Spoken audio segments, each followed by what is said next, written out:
Esta semana pasada, la Iglesia celebró la ascensión de nuestro Señor Jesucristo al cielo. Y las tres lecturas que hemos escuchado, todas tienen esto en común, que giran en torno a la ascensión de nuestro Señor al cielo. Y la pregunta entonces es, ¿cómo pretendió Jesús que el reino de su Padre se instaurara en el mundo si Él iba a ser un rey a distancia? Si Él iba a gobernar desde la distancia, porque Él está ascendido a la diestra del Padre ahora, ¿cómo pretende un rey ausente instaurar un reino eficaz? Y de esto vamos a hablar hoy. En el pasaje de Efesios, este rey, se nos dice Pablo que este rey reparte dones a su iglesia, capacidades para llevar a cabo su misión de hacer discípulos de las naciones. Pero hoy en particular vamos a enfocarnos en la misión de predicar con poder el Evangelio. Por eso le he puesto el título Restaurar Evangelismo Potente a la iglesia, restaurar evangelismo potente. Y vamos a animarnos mutuamente, ¿no? Porque vivimos en un contexto donde aparentemente no hay mucho interés por nuestro mensaje. Y es tan fácil desanimarnos y pensar, bueno, Europa ya está bien, la gente es muy amable, ¿para qué voy a incordiar los contextos donde yo me muevo hablando de mi fe? Pero no. Hoy espero que salgas con el firme compromiso de ser portadora de este increíble anuncio, esta buena nueva de que Jesús vino en amor para reconciliarnos con Dios. Mi esposa y yo nos casamos hace más de 26 años y, oye, pues cuando decidimos empezar a ir a por nuestro primer hijo nos costó mucha presión. Eso pasa en muchos matrimonios, ¿no? Estás tan pendiente que los nervios luego no ayudan. Y Naime, después del primer embarazo, perdimos nuestro primer embarazo en el día de su cumpleaños. Fue muy difícil, ¿no? Y luego te quedas pensando, Señor, ¿qué? O sea, solo queremos formar una familia, cosa agradable ante ti. ¿Qué pasa aquí? Y luego, justo después de perder el primer embarazo, no lo típico a los 2 meses, vinimos aquí a España porque yo quería, ya había acabado mis estudios y quería venir y plantearnos nuestro futuro aquí, ver si había alguna iglesia que buscaba pastor. Y entonces, nada, visitamos Madrid, visitamos Granada, visitamos Málaga más bien. Visitamos varios sitios así, pues conociendo oportunidades, puertas abiertas para el ministerio. Pero lo curioso, y vinimos aquí, a Barcelona y al Maresme. Lo curioso es que conforme iba pasando el tiempo, Naime se sentía cada vez peor. Y llegó a decir, como me sirvan otro plato de paella, me muero. Los olores, los gustos, ya nada le gustaba y dijo algo así como, creo que tengo alergia a este país. Luego fuimos a Málaga y una amiga mía le dijo, y yo no estaba, le dijo, mujer, estás embarazada. Y ella era enfermera y tenía una prueba de embarazo ahí en su casa y le hizo la prueba. Y yo, al mismo tiempo estaba con el marido de esta amiga y el marido me estaba como queriendo consolar diciendo, Steve, yo creo que este no es tu lugar, tu mujer no se siente a gusto. Entonces, queriendo consolarme, yo salí por los suelos de esa conversación. Y cuando coincidí con mi mujer, me abrió la puerta con la prueba de embarazo y me dijo, vas a ser papá. Y me alegré por las dos cosas, porque yo tenía futuro en España y más aún porque iba a ser papá. Pero ¿qué pasó? empezó a sangrar, Naime. Y fuimos a un hospital en Madrid y muy abruptamente la persona que le atendió dijo, vas a perder este bebé. Puedes quedarte unos días más aquí en Madrid o volver a California y que te atiendan ahí, pero vas a perder otro embarazo. ¿Cuál fue nuestra sorpresa? Que cuando llegamos al hospital, nuestro hospital en California, vimos el latido del corazón de Sebastián. Me eché a llorar, la enfermera se echó a llorar, todo el mundo ahí se echó a llorar. No fue un embarazo fácil, pero Sebastián sobrevivió. Entonces, todo eso para decir que, ¿creéis vosotros que me costó anunciar esa buena noticia de que no íbamos aparentemente a perder ese embarazo, o más aún cuando Sebastián nació? ¿Creéis que me fue difícil compartir esa buena noticia? No existían las redes sociales, pero no. Me fue imposible callarme. Fue lo más natural del mundo compartir mi alegría. Y de alguna manera así se vive también la buena nueva del Evangelio en la fe cristiana. No ha pasado ningún acontecimiento jamás como el acontecimiento de Dios hecho hombre, Emmanuel, para nuestra salvación. Y hoy quiero que nos enfoquemos en estas finales, últimas palabras del Señor Jesús. Id por todo el mundo y predicad el Evangelio a toda criatura, para que Dios mediante restauremos un Evangelio en medio de nuestra comunidad más potente, más potente. Primero, ¿cómo restauraremos un Evangelio potente? Amando el mensaje que llevamos, amándolo. La historia humana llegó por el amor. Un Dios, según la fe cristiana, un Dios tripersonal, Padre, Hijo, Espíritu Santo, que desde toda la eternidad se amaba mutuamente, este ser trino. Ese amor trinitario sobreabundó. O sea, fue un amor que se desbordó, digamos, esa realidad trinitaria, y de ese desbordamiento se creó el universo y también a ti y a mí. Es decir, que todos y cada uno de nosotros debemos nuestra existencia al amor de Dios. Existimos. Lo que nos engendró, más que nuestras madres, fue el amor de Dios. Por eso estamos aquí, porque hay un Dios que nos ama. Pero, aunque fuimos creados para intimar con Dios y conocer su amor, nuestros primeros padres, como sabemos, ¿qué hicieron? Se quisieron hacer pequeños sus propios dioses, hacer caso omiso a la única prohibición que Dios les dio. Escogieron su propio camino, le dieron la espalda de Dios y se quebró la amistad entre el ser humano y Dios su Creador. ¿Y cuál es la buena noticia? ¿Cuál es? A mí me gusta cómo se expresa en Juan 3:16. No sé si habéis visto algún partido de fútbol americano o siempre hay alguien con la camiseta que pone Juan 3:16, porque como dijo Lutero, es la Biblia en miniatura, en un solo versículo, ¿no? Porque de tal manera amó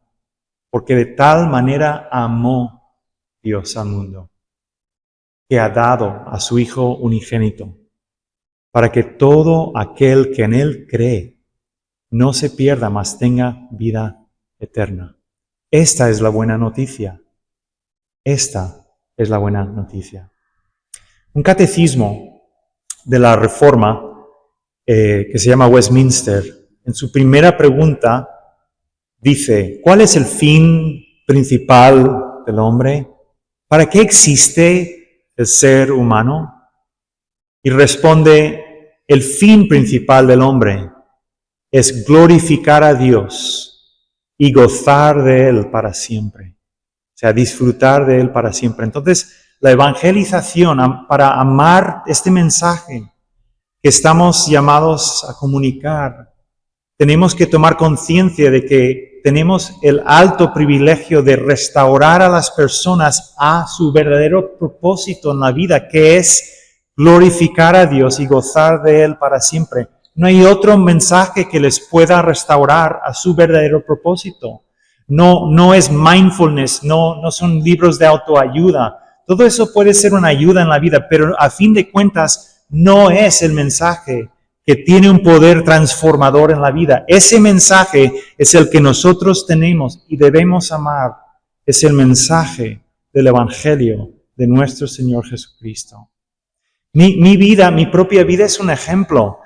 Yo vengo de una familia religiosa por parte de mi madre, pero también mi padre. Pero por parte de mi madre eran religiosos, eran altamente respetados. Mi abuelo era ginecólogo, un hombre muy respetado en la ciudad donde yo me crié, ¿no? Implicado en la política también, medio amigo de Reagan, ¿no? Del presidente Reagan. De puertas para afuera, una familia ejemplar. Pero había un problema. Era alcohólico e iracundo. De puertas para adentro. Alcohólico, iracundo, de puertas para adentro, hasta que irrumpió el anuncio del Evangelio y transformó su vida y transformó toda mi familia, toda la familia entera. Pasó de ser cristianos nominales a ser discípulos y seguidores del Señor Jesucristo. Mis queridos hermanos, no hay otro mensaje que se predique, que se escuche hoy en día, que tenga este poder transformador, solo el Evangelio del Señor Jesucristo. Y por eso es importante que lo amemos, porque si no lo amas, no lo vas a compartir, te vas a callar, sobre todo en nuestro entorno. ¿Por qué nos cuesta tanto compartir este Evangelio? Voy a poner algunas razones que creo que son razones de peso por las que nos callamos hoy en día. Yo a veces me pasa por la cabeza pensar, pues mis vecinos ya son personas muy amables.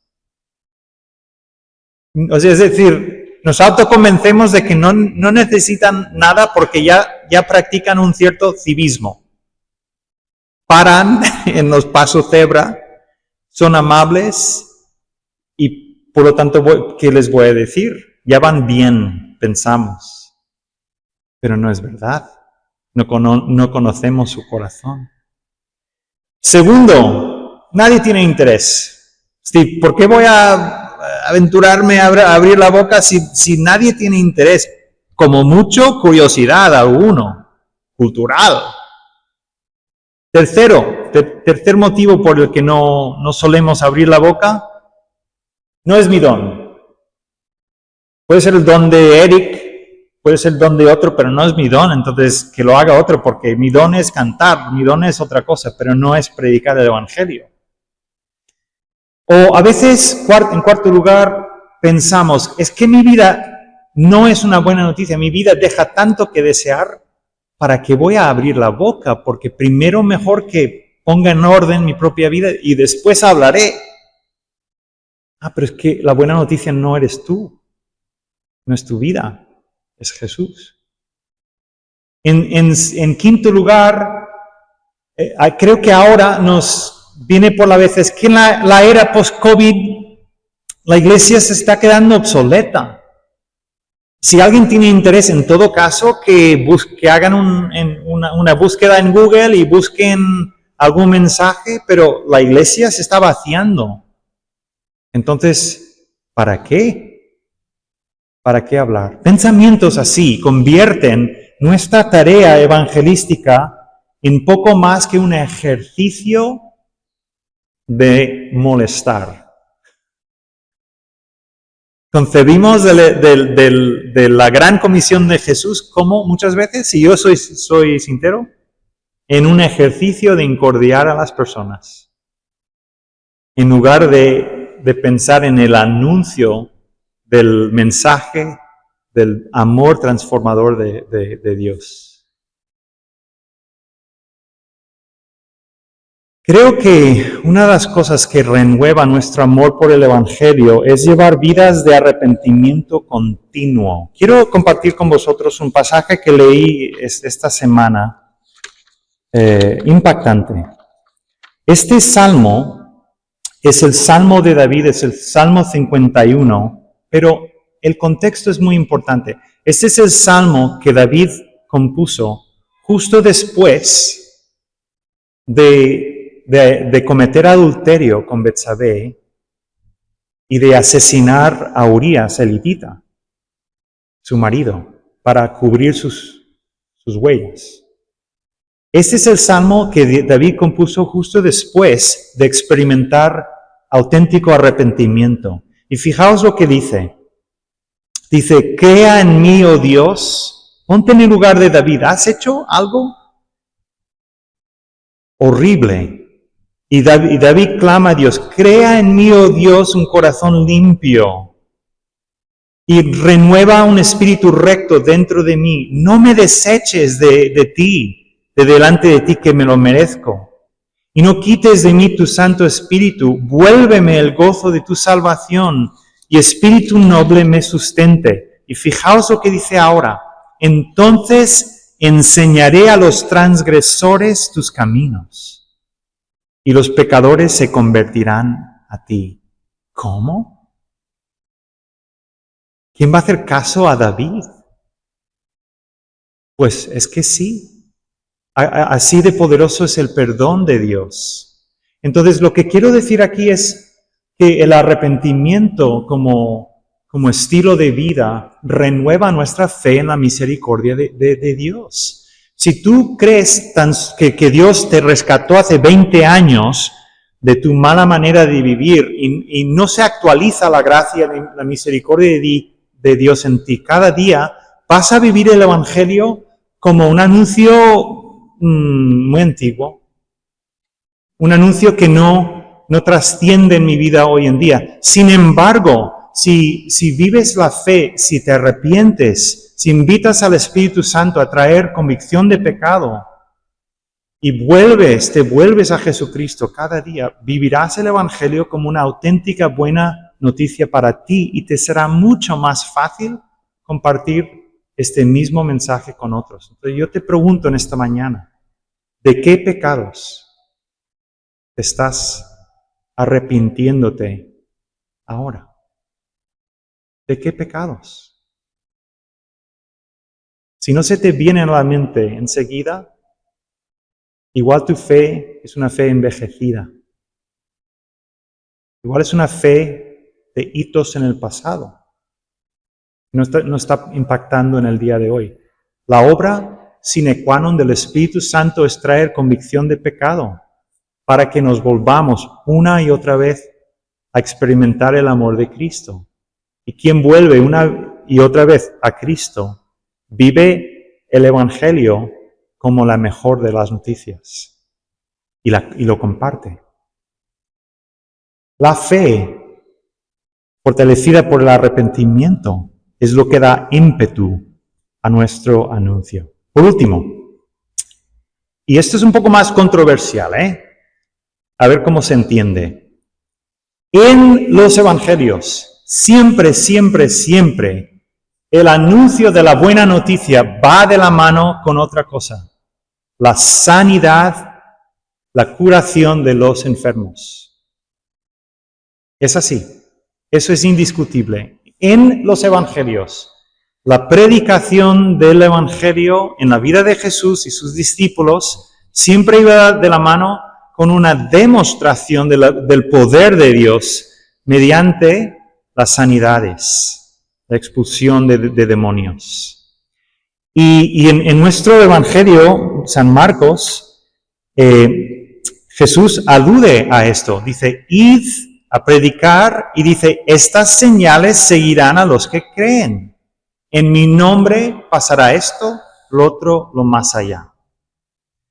Ahora bien, hay que decir, yo me siento en el compromiso de decíroslo, que este trocito, este apéndice que encontramos en Marcos, no está en los manuscritos más antiguos que tenemos del Evangelio de Marcos. ¿Me explico? Con esto no quiero confundir a nadie. La Biblia es palabra de Dios. La Biblia es totalmente fiable. Pero la Biblia pasa por un proceso de transmisión oral y escrita. Y este apéndice concretamente se pone en entredicho. Se cree que es apostólico, pero quizás se ha puesto aquí cuando tendría que estar en otro sitio. No se sabe a ciencia cierta. Pero la Biblia es fiable. Pero os lo digo porque aquí habla de cosas que no solemos ver en nuestras iglesias, ¿no? Dice, si bebieren cosa mortífera no les hará daño y tomarán en las manos serpientes. Bueno, hay iglesias que practican estas cosas, pero suelen ser un poco a la periferia de lo habitual, vamos a decirlo así. Con todo y eso, en Hechos capítulo 28, vemos que San Pablo es picado por una serpiente venenosa y no se muere. O sea, el poder de Dios es infinito. Pero quiero lanzaros la siguiente pregunta habiendo explicado esto. ¿Sana Dios hoy? ¿Dios hace milagros hoy? No hace falta que contestes en voz alta. ¿Hay disparidad de criterios entre los teólogos? Algunos creen que, como algo habitual, estas señales que acompañaron la predicación apostólica se limitan a la era apostólica y sirvieron para respaldar la autoridad de Jesús sobre sus vidas. Y que ahora no nos hace falta porque tenemos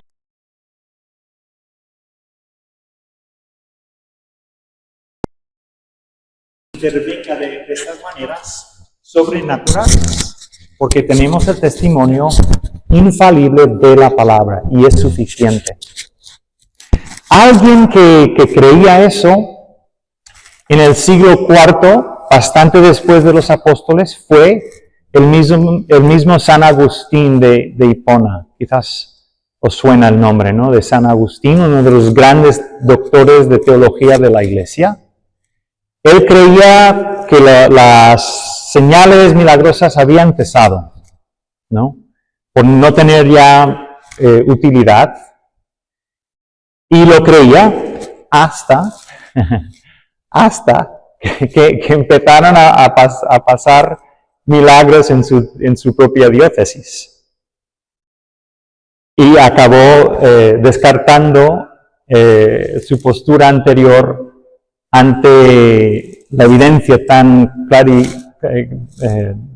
evidente de milagros que estaban ocurriendo en su propia diócesis. Tanto es así que cuando él publicó su magnum opus, el libro de la Ciudad de Dios, documentó 70 milagros transcurridos ante sus ojos y dice lo siguiente: incluso ahora, por lo tanto, se realizan muchos milagros. El mismo Dios que obró aquellos, es decir, aquellos relatados en los textos sagrados de los que leemos, todavía los está realizando por quien Él quiere y como Él quiere. Mis queridos hermanos, estamos ante un desafío tremendo. La Iglesia ha caído en descrédito. Tenemos muchos factores en contra de nuestra eficacia a la hora de abrir la boca y compartir nuestra fe, porque nos van a decir, es que en nombre de Jesús se ha hecho esto, y en nombre de Jesús se ha hecho lo otro. La Iglesia es una entidad politizada, y muchas cosas así, en muchos casos tienen mucho de razón. Entonces, ¿qué vamos a hacer cuando la Iglesia tendría que ser aquello que da interpretación, aquello que explica lo que creemos? El mundo debería poder fijarse en la Iglesia, entender el Evangelio, fijándose en el pueblo cristiano. Y sin embargo, cuando se fijan en el pueblo cristiano, ven algo que confunde, algo que que preocupa. Entonces, ¿qué vamos a hacer? La respuesta es hacer caso a las palabras de Jesús. Creer el Evangelio. Orar por la sanidad de los enfermos. Y hacer obras de justicia que no tengan explicación humana normal. Vivir de forma tan sorprendentemente justa, generosa, amorosa en nuestras familias, que dé en qué pensar y de qué hablar a los que nos observan. No nos queda otro remedio. Yo no me considero un hombre de gran fe, pero yo me tomo las palabras de Jesús muy en serio. Esta semana, o a finales de la semana pasada, me topé con un amigo del gimnasio. Es como el doble que yo. Es un hombre, menos mal que es mi amigo. Le contrataría de guardaespaldas. Y digo, oye, pues hace tiempo que no te he visto en el gimnasio, ¿no? Es que tengo un problema en la espalda. Y dije, ¿quieres que rece por ti? Y contesta, y todos os van a contestar de la misma manera, pero vos di aquí, ahora, en público, sí. Entonces le impuse las manos y simplemente oré que el Señor manifestara su amor sanándoles la espalda. Como al día siguiente, 2 días después, me lo encontré en el gimnasio. Y así con una sonrisa dije, parece que tu espalda está mejor.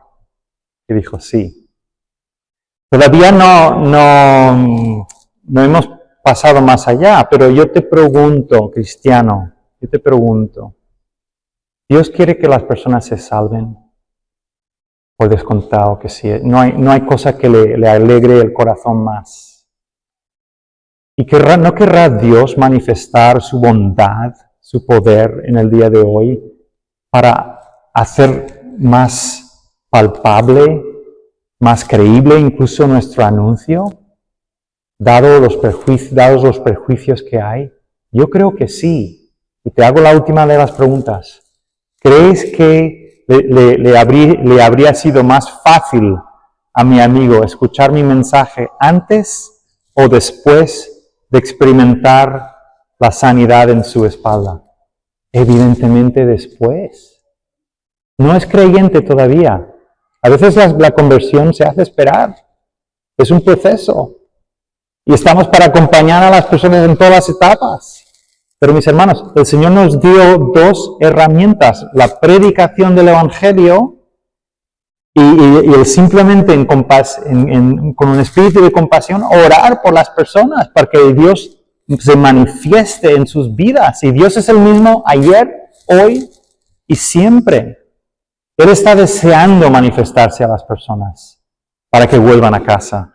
Entonces no tengamos temor, mis hermanos. El mundo estará enfadado con ciertos que han representado a Cristo, pero no con Cristo. Yo no he conocido a nadie que esté enfadado con Cristo. Entonces, hablemos de Cristo y manifestemos el amor y el poder de Cristo simplemente con humildad, la poca fe que tenemos, orando por sus vidas. Que el Señor nos ayude a recuperar un evangelismo potente para la extensión de su reino. Amén.